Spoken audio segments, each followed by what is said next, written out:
Hello guys, welcome to our channel exam. যাতে আমি বিভিন্ন ধৰণৰ কম্পিটিটিভ এক্সামৰ কাৰণে কোৱেশ্চন আনসাৰ ডিসকাস কৰোঁ। আজি আমি এইটো ভিডিঅ' স্পেচিয়েলি অসমীয়া ষ্টুডেণ্টৰ কাৰণে, আছামিজ ষ্টুডেণ্টৰ কাৰণে অসমৰ জিকেটো। সো বেছি দেৰি নকৰি ভিডিঅ'টো আৰম্ভ কৰোঁ। ফাৰ্ষ্ট কুৱেশ্চনটো হ'ল what name does Brahmaputra take as it discharge into the Bay of Bengal. Bay of বেংগলত পৰাৰ আগতে মানে পঢ়াৰ লগে লগে ব্ৰহ্মপুত্ৰৰ নামটো চেঞ্জ হৈ যায়। কি বুলি চেঞ্জ হৈ যায়? পদ্মা। পদ্মা বুলি চেঞ্জ হৈ যায়, ইয়াতে লেখাই আছে পদ্মা। ঠিক আছে, নেক্সট কুৱেশ্যনটো হ'ল in terms of area the smallest district of Assam in which of the following. মাটিকালি হিচাপে সৰু ডিষ্ট্ৰিক্ট কি? সাউথ শোলমাৰা, দক্ষিণ Salmara, south Salmara. The capital city of Assam was established at Dispur, Guwahati in কিমান চনত হৈছিল established? 1973. 1973. In terms of area, which is the largest district of Assam? Largest district কি? Karbi Anglong.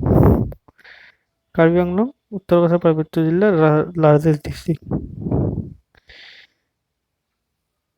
Karbi Anglong. The sixth schedule of the Indian Constitution deals with the administration of which state? Assam, Meghalaya, Tripura and Mizoram. Sixth schedule, Assam, Meghalaya, Tripura and Mizoram.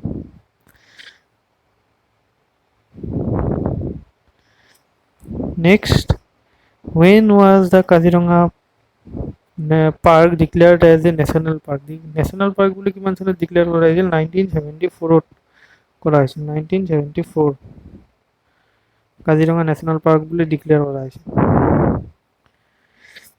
High court of Assam establish in, অসমৰ high court establish কিমান চনত হৈছিল? 1948। অসমৰ হাইকোৰ্টে 4খন ষ্টেটৰ লগত ষ্টেটত আছে, তাৰমানে 4খন ষ্টেটৰ কাম কৰে অসমৰ হাইকোৰ্টে।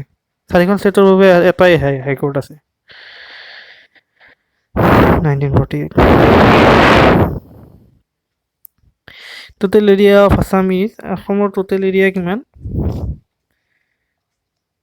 78438 কিলোমিটাৰ স্কোয়াৰ। 78438 কিলোমিটাৰ স্কোয়াৰ অসমৰ টোটেল এৰিয়া মাটিকালি। The number of wildlife sanctuary in Assam is কিমানখন বনাঞ্চল আছে? 18খন বনাঞ্চল আছে। 18খন নাথাকিব, 18খন বনাঞ্চল আছে। The number of high courts in India is, হাইকোৰ্টত কিমান, হাইকোৰ্টৰ সংখ্যা কিমান ভাৰতৰ? 25খন হাইকোৰ্ট আছে টোটেল। ভাৰতত 25খন হাইকোৰ্ট। বন্ধুসকল, ভিডিঅ'টো চাই যদি ভাল লাগিছে তেনেহ'লে আপোনালোকে লাইক, শ্বেয়াৰ এণ্ড ছাবস্ক্ৰাইব কৰিব আৰু কমেণ্টত লিখিব ভিডিঅ'টো কেনেকুৱা লাগিছে। ঠিক আছে, ধন্যবাদ।